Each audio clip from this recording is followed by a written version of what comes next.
Well, welcome back to this next session of our State of the Nation conference, which is going to be looking at the tertiary education sector and how we can rethink tertiary education. It's a really big topic, not least because of how quickly the labour market is rebounding at the moment. Joining me for our conversation is Zahra Rezai, who's going to bring a really good first-hand experience and account of navigating successfully through the tertiary education system, as well as thinking about work experience and employment. We also have joining us Peter Dawkins, who is the Professor of Economics at the Mitchell Institute of Education for Education and Health Policy, and Megan Lilly, who is the Executive Director, AI Group Centre for Education and Training. So as you can see, a really diverse panel that's going to bring us, I think, some fantastic perspectives. If you haven't already done so, jump on to Pigeonhole so that you can ask your questions and also view today's poll question.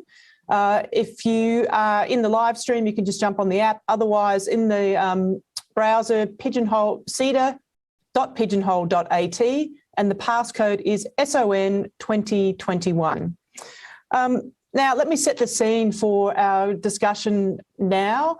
Prior to the pandemic, of course, there was a lot of conversation around whether we had education right in Australia, a lot of discussion around declining skills outcomes through the education system, skills shortages, the need for more STEM skills, how we were performing relative to our developed economy peers, employability skills, whether we were relying too much on the university sector, so on and so forth. From my own perspective, and actually as a parent of a student going through university, I did find myself thinking about the decisions that we're asking younger people to be making now in regard to their education, and thinking about the uncertainty before us with rapid technological change and how we are expecting them to navigate the decisions around quite significant upfront investments in education and the skills that they might develop now relative to the skills that might be needed in the future. So some really big challenges for us, I think. Post-pandemic, with borders closed, we're already hearing a lot from business around skills shortages. Making sure that we actually get the absolute best outcomes from all aspects of our education system is really, really critical right now. And one of the things that a lot of people have been talking about is how you get better connection between the education sector, business and work on the ground. As I said at the outset, Zahra's going to talk to us about her experience, and we thought that we might actually lead off with her because she's really been living what we're about to talk about in terms of the transition through education, trying to stack skills and work experience together with formal education, and then thinking about what that all means in terms of actually getting a job at the end of it. So let's start with you, Zahra. Hi, everyone.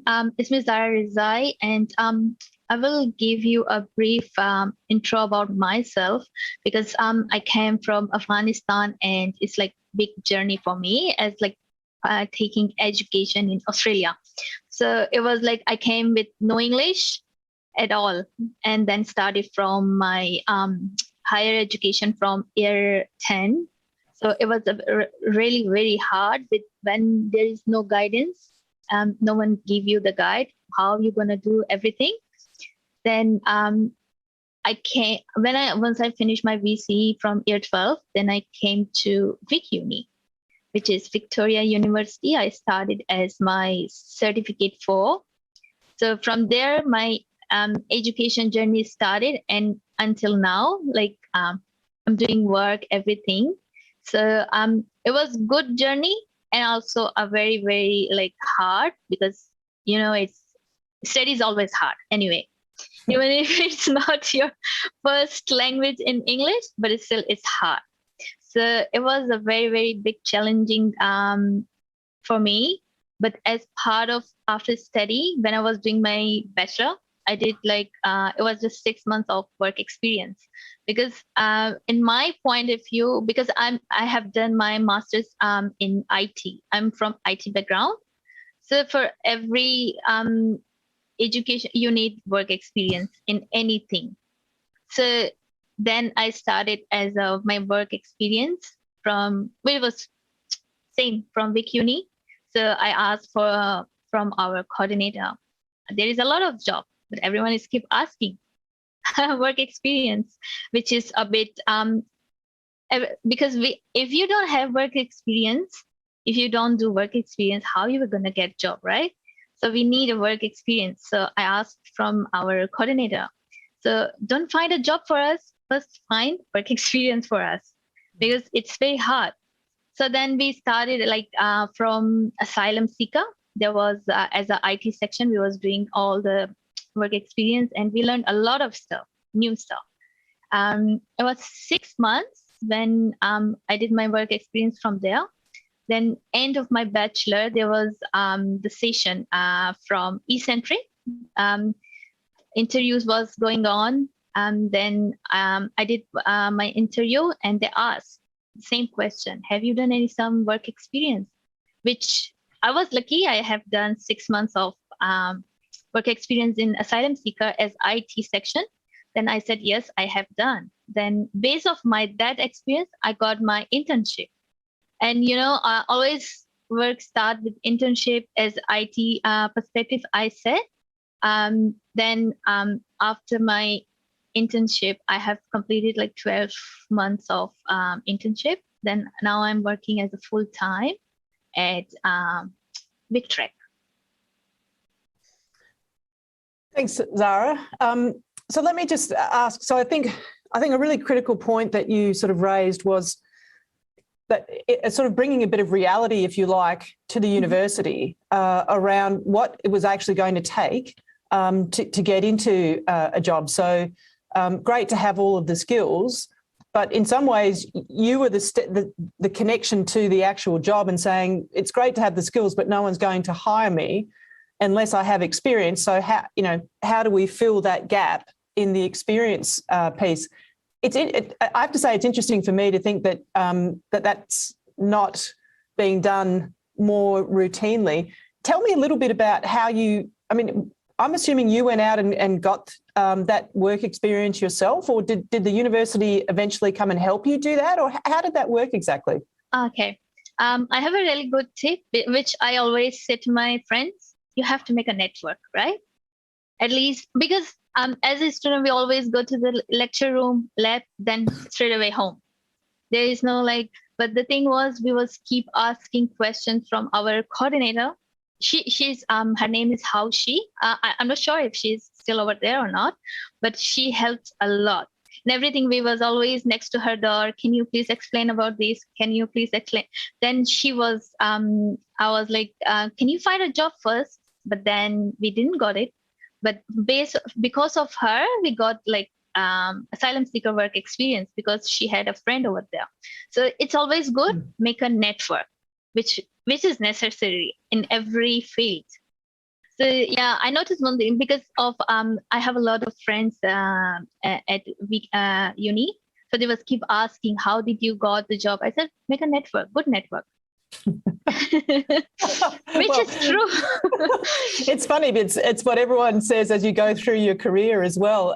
Yes. I wonder if they all thought that maybe sounded a little bit easier than it was. I think we'll come back and we'll have a conversation about sort of drawing on perhaps Peter's experience there too, about it's fantastic that you've shown the initiative, and that's and you've sort of pushed for those things to happen. But I think it does raise the question about what can we embed in a system more formally? And of course, there is a question for many in the audience from their own business organisations around whether they would be up for actually providing that kind of work experience. But we'll come back to that. Megan, you've spent an awful lot of time looking at these kinds of issues, and I know putting a particular lens on what's needed through education and training as technology is moving ahead, Industry 4.0, and really rapidly changing and emerging skill needs. What's your perspective on how we're travelling at the moment and the sort of priorities that we should be focusing on? Yeah, look, it's a really good and important question, and I sort of, well, first of all, I just want to congratulate Zahra as a wonderful example of what we're capable of, producing and achieving herself. But look, the system, I think it would be a disingenuous thing to sort of say the system's broken, because I don't think it is broken. But I think the real question is, is it sufficiently prepared for the future, and what are the challenges?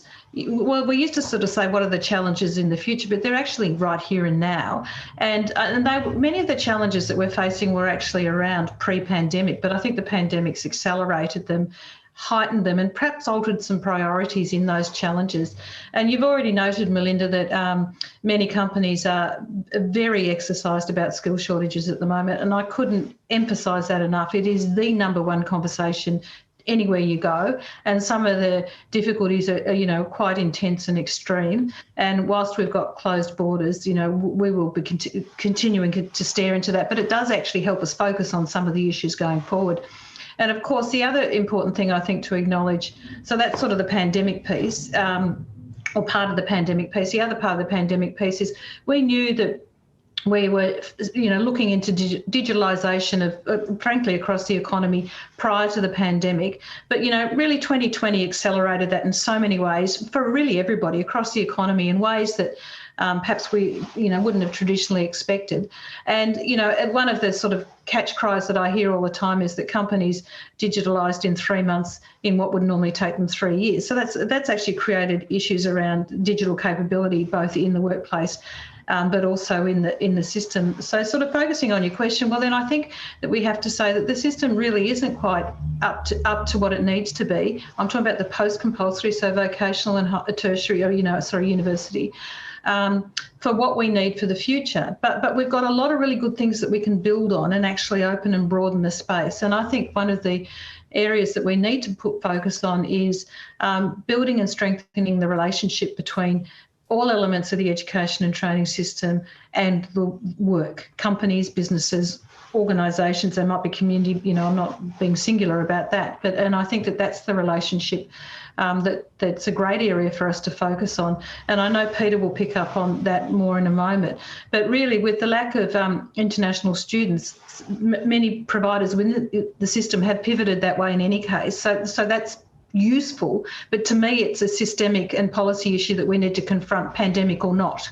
And so I think that then challenges the learning models that we have in place and the variety of learning models that we can promulgate from the system or within companies. And we've had this great conversation over time about sort of work integrated learning. Well, maybe we need to start talking about learning integrated work and what those models might be. And they are cadetship models and internship models. And I think that there's a tremendous appetite for all of these conversations to occur now, because all of the things have sort of landed in front of us. And I think we actually have to. I think it's a responsibility of both the system and employers at large to have this conversation and actually move on some of these things. I would also say we need to think very carefully about some of our core policy settings. And I couldn't miss this opportunity to say that, the AQF has been revised and recommendations accepted by government, but not yet implemented. And I actually think that that is a core policy architectural piece that will help us embrace broader and more diverse learning models and learning environments into the future, and so we need to get onto some of that really critical policy work, as well as some of the work that might then flow from it and flow from the circumstances we find ourselves in. Yes, I mean, so many really interesting points. I think it is good to go back to your very starting comment around, it's easy to sort of, say the system's broken, but of course there are going to be aspects of our system that you want to retain, but we do have to modernise it, for want of a better description. And there's no doubt that the pace of change that we've seen over the last 18 months associated, as you said, with digitisation, I think has reminded people really clearly of that. And there's a whole range of new skill sets that we're going to have to develop. And there's a whole range of new opportunities that emerge from that. And I think it does raise really significant questions around whether the formal education system, evolves quickly enough to sort of incorporate that. And I think, in businesses that require very big investments at times of great uncertainty, one of the things you do is try to chunk down those decisions and make them more digestible, which also gives you the time to then kind of check out the lay of the land and then figure out which next bit of the piece you add on to that, if you like. And, we've talked about, stacking credentials and the sort of modularisation of education, if you like. So I think they're all really important themes that we might pick up a little bit further in our conversation. Just in terms of the poll question, I should just remind people, one, to have a look at it. It's a slightly different question to what we've asked in other sessions, and it's got two components to it, which is really trying to understand the issues that we're talking about and your perspectives of them from the perspective of business and also universities. So why don't you maybe pause for a moment as we continue the conversation, and further towards the end, you might want to reflect on your thinking about it. And I should just flag that we're really open to having this conversation and beyond state of the nation, of course, and thinking about how our education institutions and businesses in particular work more closely together. So sorry for the slight little sales pitch there, but Peter, let's move on to you now. Until late last year, you were the Vice-Chancellor of one of the 6 so-called dual sector universities. Maybe just to spend a moment just describing to people what that is. Maybe everyone on the call, on the live stream understands, but just a little bit of background there. And I guess a question for me is, why don't we see more of these? And then we'll come back to, I've got a follow-up question for you as well. So over to you, Peter. Thanks, Melinda. Yes, we're one of 6 dual sector universities. 4 of them are in Victoria. That's Victoria University, RMIT, Swinburne, and Federation University. And then there's Central Queensland University and Charles Darwin University. So just 6 out of the 40 universities in Australia are dual sector, which means that they have higher education and vocational education embedded in the same institution. And that came about, for example, at Victoria University by a merger between a higher education provider and a TAFE institute coming together with the university. The great thing about dual sector universities is being able to provide across the full spectrum of tertiary education, a one-stop shop. I think they're a great idea, both for students. I mean, Zahra's a great case in point. She started off doing a vocational certificate, went on to a diploma, then went on to a degree in the higher education, and then a master's degree. So that's stacking qualifications, if you like, from vocational and higher education, and getting more seamless pathways become more possible in dual sector universities. And why aren't there more of them? Well, I think it's to a large extent because the policy settings don't really encourage it. And VET is largely driven by state government, higher education largely by federal government. There are different funding arrangements, there are different regulatory arrangements, different approaches to curriculum, assessment and pedagogy, and that needs reforming, not to merge the two into one, but to make them more complementary so they can work more effectively together, which is what the dual sectors are trying to do. But some reforms to funding, to regulation, to curriculum, to qualifications framework, the thing that Megan talked about, the change in the qualifications framework is a major part of this. At the moment, you've got higher education diplomas, vocational education diplomas that are quite different. And why don't we just have diplomas that could include both some stuff from vocational education providers and from higher education providers? Because industry really wants skills, they want capabilities, they're agnostic really about whether it comes from vocational or higher education. And it's better if we could get, these systems working more strongly together. Let me actually, I'm going to park the question that I had for you, and let me just jump straight into that.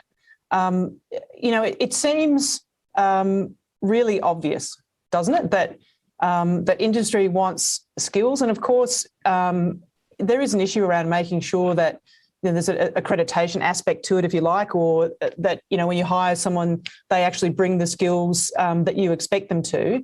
But it just seems so obvious that business, employers want skills, and that if it comes one institution or another, it should seem to matter not very much, but yet it does. There was a big push on for, the massive online courses and the idea that you were going to get badging of skills. I know in some of the tech industries that, the anecdotes are that that's happening, that as long as you get a badge from a particular sort of form of education, you know, whether it's online or whatever, you've got the badge, doesn't really matter, and you can go in and you can add your badges, sort of like I used to do when I was a Girl Guide. Why is that so hard? Look, I think badges for skills are a good idea and will increasingly happen. There's no doubt, of course, that university qualifications, though, have great credibility in the marketplace, and they also are producing, you know, strong returns to people in terms of higher earnings and so on. And so, you know, the longer qualifications do have value, but being able to build up qualifications as well as sort of doing a full-time degree, or for people to be able over time to accumulate skills and knowledge in ways that enable them to stack qualifications in the way Zahra did, get a certificate first, then a diploma, then an associate degree, perhaps then a degree. And then, of course, for mature age workers, being able to with their employers, figure out what are the skill gaps they've got, and to find a provider, whether it be a vet provider or a higher education provider, that provides them perhaps with those digital skills, the thing that Megan was talking about. The idea about the Australian Qualifications Framework, though, and linking it with the vocational higher education system, is that hopefully you could bring together these different accreditation of skills that might be badged into whole qualifications. And one of the reforms of the Australian Qualifications Framework that Megan is referring to is that that might be possible. Not that a micro-credential of one particular skill forms a qualification, but when you add together micro-credentials and you meet the skill needs of a whole qualification in the framework, that you would then be able to take out a qualification, whether it be a higher ed one or a vocational one. But making these two different types of qualification more compatible, more seamless, is what the reform of the framework will enable us to do. There's been a review done by Peter Noonan and a team that Megan was on herself, and that will enable this to happen. And it's important that we move ahead with it as quickly as possible. Megan, did you want to toss in some comments on that? Yeah, I'd love to. And look, it's a really important policy piece of work, and I think it will set our system up for the future. So I go back to that point. But one of the critical things that the AQF review recommended was really redefining qualifications and what goes into qualifications. And what at the current AQF, the way it sort of operates, it's linear, and if you look at how individuals and the labour market work, everyone's progression is not linear, and you need to build skills in many different ways, laterally, vertically, horizontally, all sorts of things. And so we need to enable that, and that is also part of the shorter form learning type credentialing arrangements that we were referring to as well. But what the AQF does, the revised version, it also stops knowledge being preeminent over skills. So it puts them on equal footing, and that's an incredibly important thing, because if you have knowledge privileged over skills, you have the vocational piece at the bottom and then the academic piece at the top, and that's just an artificial divide, and it's not how the world of work is. It's not even how learning occurs. And so putting knowledge, skills, and the application of knowledge and skills on an equal footing in qualification development is an incredibly important thing to do, and it recognises that this plays its way out across the framework, not just at particular levels. And I think that repositioning opens up a lot of other considerations that we're talking about now. Absolutely. Zahra, I have to say, questions coming in regard to your experience. Firstly, a lot of people sort of impressed by what you've done, and some congratulations. I think one of the issues that sort of sits beneath the different approaches to building up your knowledge and your skills is how you actually support yourself through this. And yes, that's great to be able to spend 3 or 4 years building up your knowledge and all the rest of it, but not everyone can afford to do that, or afford that finds it easy to support themselves through that. So we did have one of our audience members interested in how you managed to juggle this transition through your building your education and skills while supporting yourself. It was very hard, as I can say, because when I was starting my master's, I was doing my internship the same time. So it's always you have to push a little bit hard to yourself. If you want to get something, it's always you have to struggle or work hard. So it was very hard for me too, because I was doing my study full time and also doing my internship the same time. So yeah, it's always like if you have to stay positive that you can do it. You can do it. Sometimes it's hard that a lot of study thesis, everything is coming, but still always remain positive, and you have to like a little bit push hard to yourself. Then you can do anything. Which is my personal experience. I can say that. Yeah, I think that comes through very, very clearly. Can I ask a follow-up question for you, Zahra, which is, yep, what's been the sort of response of employers to the skills that you've built up and the way that you've built up those skills? And you talked about a particular organisation that was, prepared to take on interns. Are you seeing amongst your friends that more organisations are prepared to take on, not just interns, but people for work experience? Is that something that you're seeing more through your networks happening more often? It was like maybe my luck. Sometimes the luck will be with you. So yeah, it was like end of my bachelor when we was doing, and sudden we got the like newsletter always we get in school at uni email. Then we got about this eccentric, which was like third party. Then it was not just me, a few other students was the same. We got like these interview session, everything. Then it depends on you. Like sometimes people like say, nah, it's not good. Like, you know what I mean? Like it's because we was like from IT background. So it was like more like programming side, everything. I have done like half programming, which I didn't like, which I said to them, I'm not even interested in programming that part, but I'm more interested in like more physical, like IT support stuff. So you have to come with always what is on your mind. But one of our, like a lot of students was like, they were like, oh, we got the internship, we have to do it. But you have to make your mind always clear that what you want to do. So it was always in my mind that I want to do like more physical work in IT section and everything. So then I told them from where I got this one. And because I was interested in that one, and I was doing master's at the same time. So it was more like making understanding like what I'm studying, what I'm doing work. And from there, I got all these skills built up, everything. Fantastic. Peter, I've got a Dorothy Dixer for you that's come through the questions, which is something like this. Is there interest in degree apprenticeships? Well, I think that's something that is a very interesting thing to explore. They've introduced them in the UK, and Megan has been involved in what we're calling some higher apprenticeship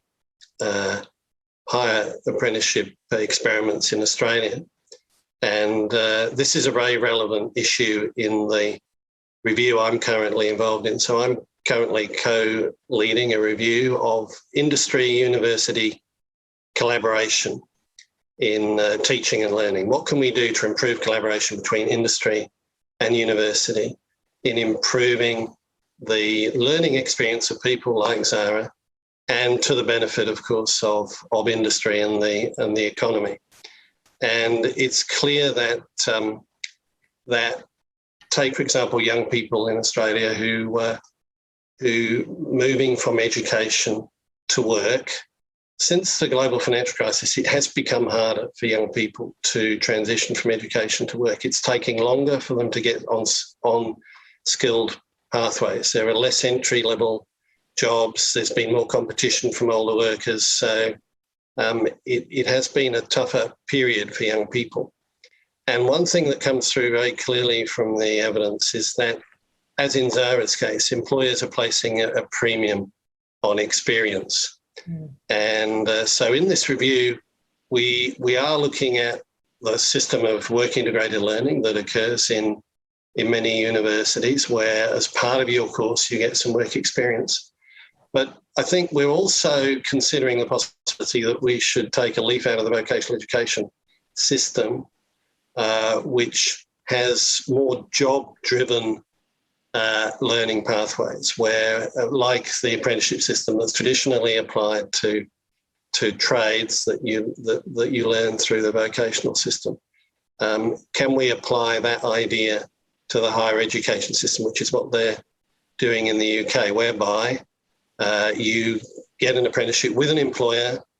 It could be in that IT area, for example, could be in engineering, could be in business, and you start working in the firm as you, at the same time, start doing, might be a higher education diploma, might then be an associate degree, might then be a degree, alongside doing the apprenticeship, and that would mean that you wouldn't require people on that, of course, to go running around asking where can I get work experience from. It's actually embedded in the whole idea from day one.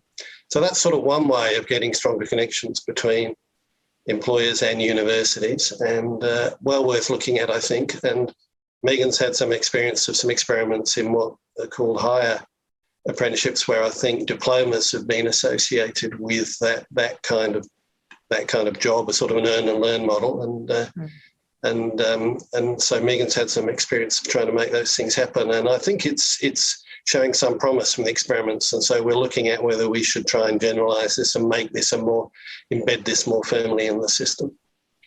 So Megan, I was going to go to you and sort of ask you, what the perspective from industry is on this, but if I can add a kind of different dimension to it, if you like, in the context of, the strength of the labour market we've seen at the moment, and, whether or not this changes the need for that sort of scheme, the appetite for it amongst business. And there's a couple, well, employers more broadly, but there's a couple of different sort of perhaps competing drivers there, if you like. I mean, on the one hand, we're hearing a lot about skill shortages. We talked about it a little bit earlier. Employers are really keen to get the talent that they need, but they're also just flat chat, is what I'm hearing. So where's the bandwidth to be thinking about the training, if it's on-the-job training that needs to accompany that, and how they fit that in with a pretty full workday already, if I could put it that way? Yeah, there's a lot in that question. So I might start off the labour market, skill shortage part first and sort of work backwards, if that's all right. So I don't think that the fact that the labour market has bounced back changes these priorities, and it's to the point Peter was just making. So it's wonderful that the labour market's bounced back in the way it has, but it's still uneven. And some opportunities that were there previously aren't there now. So it's not like we've returned to where we were. And young people still have to make those transitions from whatever their formal learning experience was into the world of work, and that remains difficult or patchy. And I think Peter made the point that, finding the aligned piece of the aligned deployment from what you've studied, can be a very long journey for some people. And from a public policy point of view, that's inefficient. Terribly disappointing for the individual if that's the trajectory they're after. So I don't think it changes those priorities. In terms of where the bandwidth is in the workplace to deal with this, well, they need skills. We actually did a survey, and we released a report recently, skills urgency report, available on our web. And one of the questions we asked employers was about what they're going to do about getting skills, given that the borders are effectively shut. And a few of them optimistically said skill migration, but, we sort of interpret that from the optimistic perspective. So the number one, the response was to actually reskill their existing workforce, or, that continuous upskilling. And I think 69% said that was going to be a core strategy. So that's healthy, but it suggests it's not the full qualification piece. So there's the system and product reform that's going to be required to support that. 54% take on more apprentices and trainees than they've ever done before. So, that intake, so that was very positive. But we also saw a significant number of employers, and we very specifically asked this question about whether they'd be interested in taking on cadets or internships from universities. And 41% said they would be interested in looking at cadets and they hadn't done it before. And 38% said they want to actually explore internships. And if you actually look at the report, there's case studies of companies Agilent technologies that have a very strong internship model, and it's also their recruitment pipeline from the graduate perspective. So there's a lot of really good stuff out there that we can broaden and extend. Now back to the question of employers' capability and capacity in the workplace. In a way, that was a little bit what was behind my comment about why don't we start talking about learning integrated work, because I think we need to build up what I would describe as the learning infrastructure in workplaces. So it's a sort of a soft infrastructure. It's also a cultural thing. It's not just, hard physical stuff. So I think we need to, as a country, we need to get to the point where we embrace learning everywhere. Work in the formal system, the community, learning is part of what we do every day of our life. And so, but most especially in relationship to employment. So if I go specifically back then to the higher apprenticeship question that Peter got asked, we piloted the Industry 4.0 higher apprenticeship with Siemens and Swinburne at the time, and that was a vocational diploma and moving into a higher education associate degree. And obviously we had a big company piloting, very successful. We've been rolling it out since, and there's huge traction in South Australia. And in fact, it's a really lovely growing story there. That pilot is vocational, but it will extend beyond that. There's also work being done through a number of universities with the test lab models and RMIT, and that's using the associate degree model with employment-based. So this is employment-based learning. So really, really important, really interesting. Won't necessarily be enormous, can be niche, but very powerful, and it closes that relevancy gap. You're immediately employable when you finish qualifications. Now, the last point I want to add is we've been working with BAE from the UK, and they're doing the big shipbuilding stuff in Australia and predominantly in Adelaide, although they've got a lot of sites elsewhere. And they have a degree apprenticeship in the UK, and they want to bring it out and roll it out in Victoria next year. And we're working with them to help them do that, working through the supply chain to try and gather interest. So it's not a single company model. It's a capability uplift model. And we're be soon looking for universities that are interested in exploring it. In the UK, they've had, as Peter said, they've had this degree apprenticeship model for a while. They do a systems engineering degree honours. They offer 400 places per annum. They have 12,000 applicants applying for 400 places. It is highly successful, highly in demand, but they've worked it through very thoroughly over time. And they've got 5 solid university partnerships, and they've got a strong place-based community element to it. So that it's a really deeply thought-through model. And these happen in the UK, they happen in Germany and other places. And I really think that we need to start thinking these things through. We do not have as many big companies as they do overseas, so it'll also have to be the supply chain. But it's a wonderful area of innovation I think we need to lean into. Let me just ask a follow-up question from that, because I think anyone in this space who's had conversations in this space hears about Germany. Yep. And the model, and why can't we build something like that here? And there's always a case of, it's always great to look overseas for good policy ideas, but how do they fit in an Australian context? And I think that's maybe a really interesting question. And I'll tack on another question that's come through the Pigeonhole app, which is around if you look at the way education is funded, with the federal government being responsible for pockets and state governments being responsible for a big chunk, how do we actually approach this in a way where we get a good national approach and start trying to figure out how we can Australianise, for want of a better description, some of these good case studies that we see elsewhere around the world? We were just talking to you, Megan, so why don't you take the baton up and then I'll pass it to Peter, and I'm going to come back to Zahra with a different question. Well, so picking up funding, first of all, there's two elements to the funding question, is the funding of the vocational system and the funding of the higher education component are very different, both in terms of quantum and, unit pricing, for want of a better expression.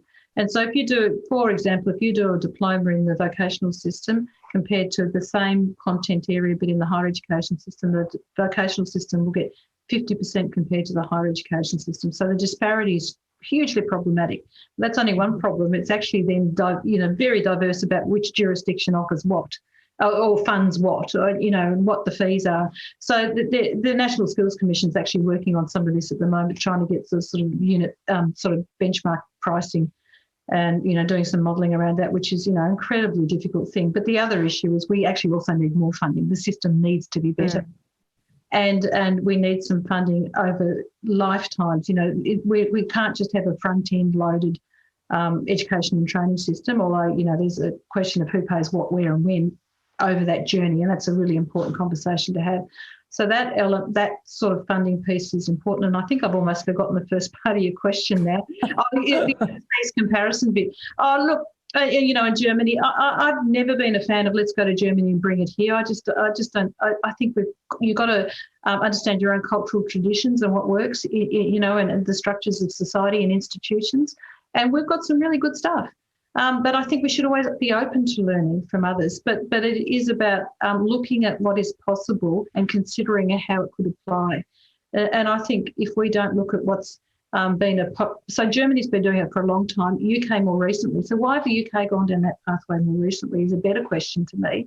So what motivated them to do that? So it isn't about picking up the German system, because if you look at how their system applies, you actually make pretty substantial decisions as an 11-year-old of what pathway you want to take. Now, that will never fly in Australia, and I actually hope it never flies in Australia. But if you look at the UK, you'll find a different set of sort of levers and operational bits in the system. So let's look abroad, but consider how we can apply it here.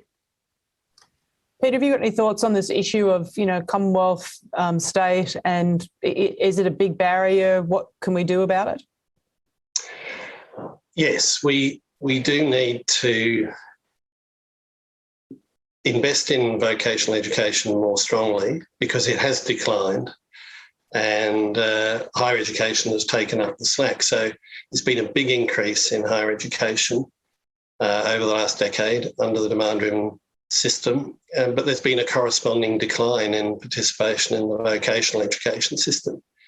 And it's good that higher education participation has increased, but the decline of the vocational education system is a bit of a worry. And that's one of the reasons why now questions are being asked about, are universities really playing the role they need to? Now they've become so important and the major provider of education to people trying to get into skilled employment.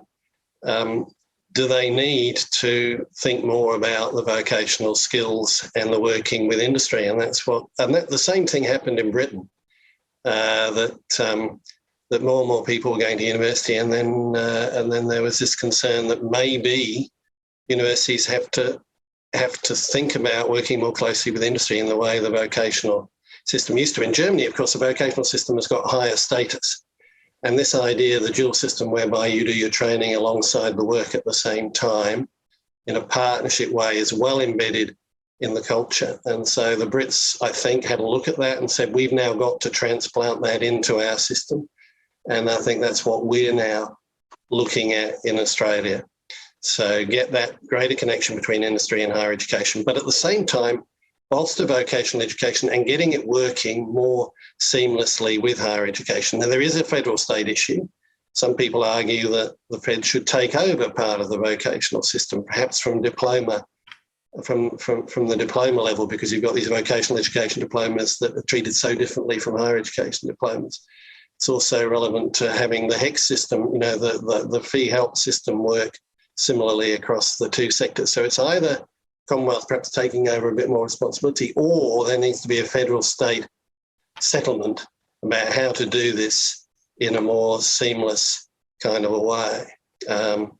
It's a big challenge, but there's been a lot of work done on this over the last few years. The Mitchell Institute that I'm now an emeritus professor at has done, Peter Noonan, one of my colleagues, has been a major player in this.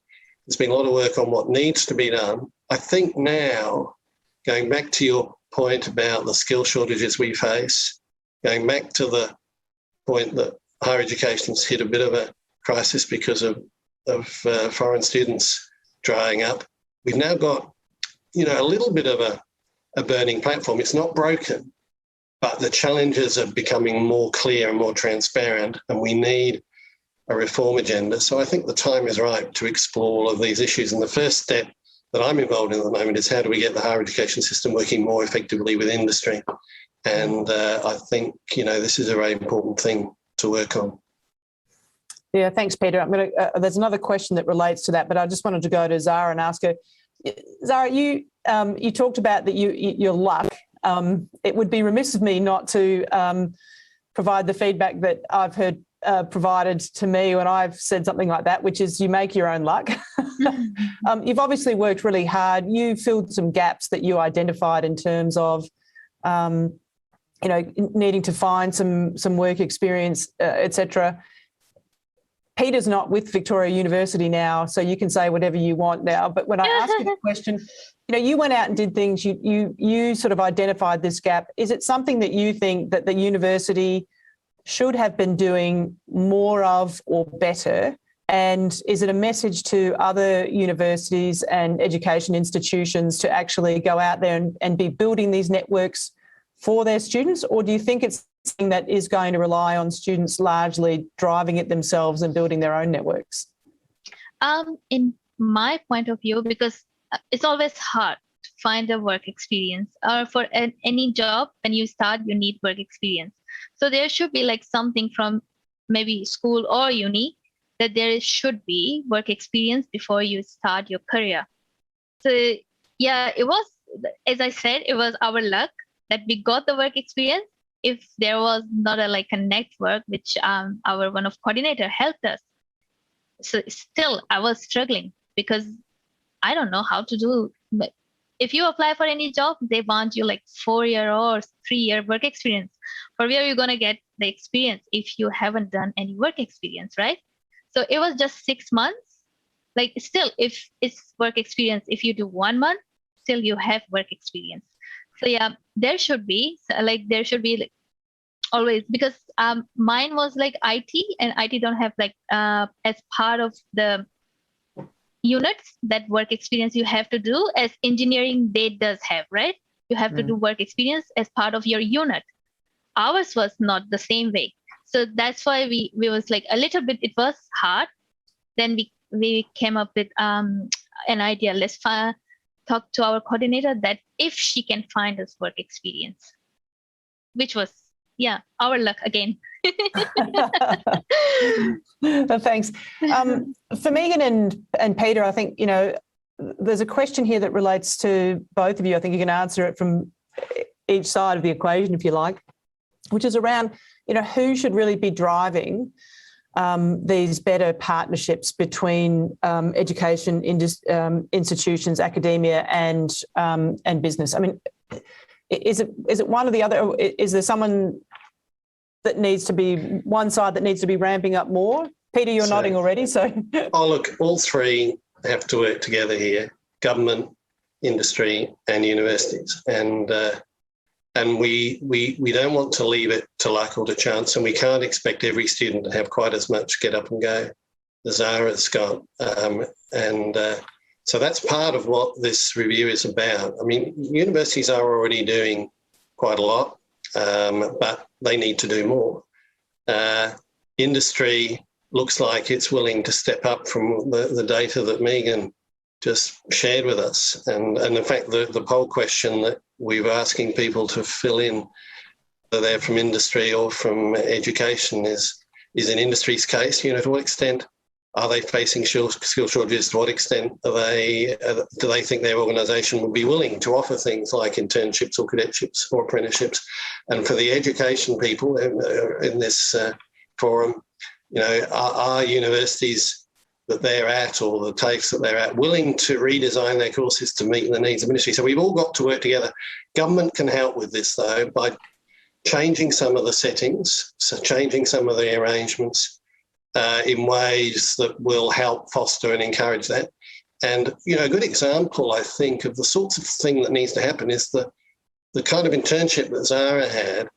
Then she would have been getting a lot of learning out of that. And we ought to be assessing what benefit she gets out of that and counting that towards a qualification. So that would make life easier for the student and for the and for industry and for the university if we had a more structured approach to this workplace learning, so that Zahra didn't have to do all of the classroom work and all of the experience work, but make them more complementary with each other. and have the work experience assessed and see what skills she's enhanced and give credit for that in the degrees. Now, the government is doing some things to try and help that along the way, and we're looking at whether we can do some more. We all three have to work together to get this right. Yeah, again, it just seems to be such an important priority because, my experience with formal education is many years ago now, but I think everyone who's left university and gone into work understands that you sort of spend the first period of time, in my case, probably years, but maybe that reflects on me, actually kind of feeling like you're actually learning what you were taught at university to some extent, and actually putting that into practice and realising how much you didn't know. And in the same way you look at the way degrees are constructed, where you do a unit of this and a unit of that, it seems an obvious translation, doesn't it, to sort of look at the experience you're getting and contemplate that as the same sort of block of units. But maybe I'm missing something. Megan, how much does business need to step up into this, and what are you hearing from them? Are there challenges that they encounter in working their way into this, or is it just a matter of prioritising it more? Well, look, you made the comment earlier about the bandwidth in industry at the moment. So I think it is really important to acknowledge that, there's a pretty stressed environment out there. But look, Peter's completely accurate and correct in saying that it needs to be a sustainable partnership to get this going. And if we're sort of building up a new stream or a new model, my sort of view is that it's helpful to have government support and policy support in that early stage till it actually becomes an embedded model. And for everyone to step into it rather than just assuming people will step into it because it's a good idea. So, because I just think historically that might be nice, but it probably happens too slowly or too unevenly, and we can do better than that. And I think there's quite a significant imperative around that at the moment.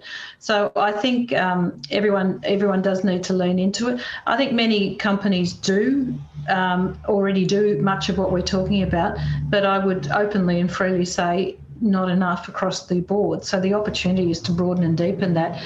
Part of what we're doing at our Centre of Education and Training is we're setting up a member network for companies to actually have this discussion with other companies. So, I do internships. This is how we do it.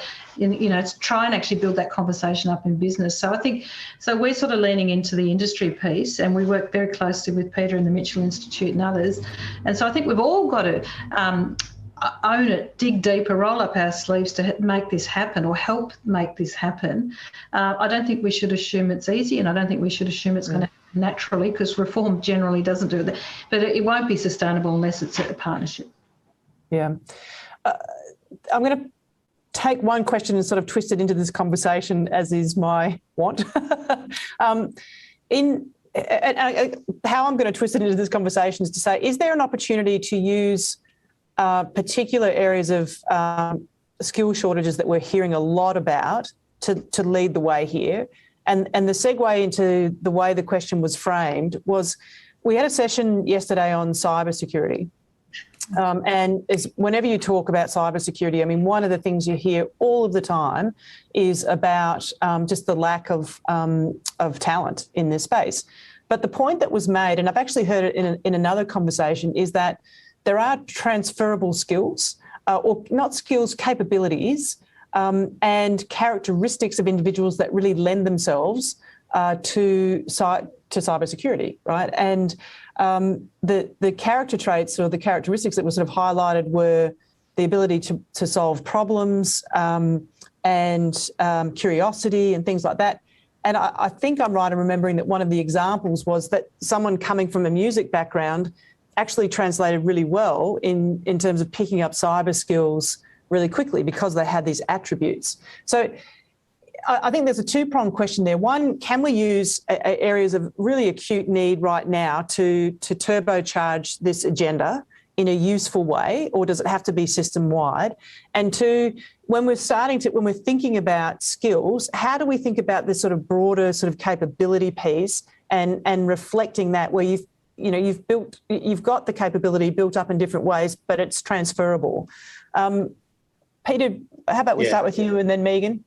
Yeah, I think you're onto something very important here, and certainly using the skill shortages to leverage this agenda and give it some urgency is a good idea. And cyber skills is a very good example. And there's a whole range of different people who can move into cyber skills. I've seen young unemployed get into cyber skills with great enthusiasm and success. And then mature age workers can also get into cyber skills.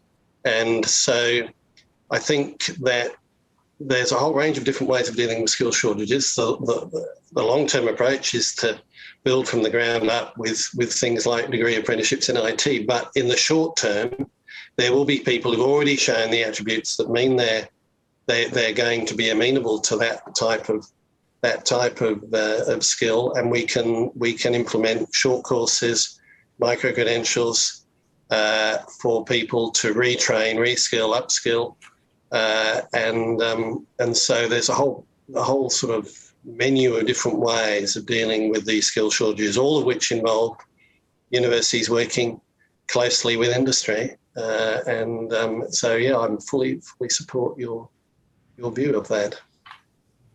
Well, thanks. I'm actually now going to have to realise that I'm running out of my allotted time. I am going to give Zahra a final word, if I can, which is just interested in when you go for job interviews, Zahra, how do you think employers do in understanding what you might bring to their organisation in terms of your skills and your qualifications, but also who you are as a person? Do they show much interest in all of those things, or are they mainly interested in your skills, or how do you find that experience? It's like obvious, everyone knows that they want work experience, right? That how you're gonna work.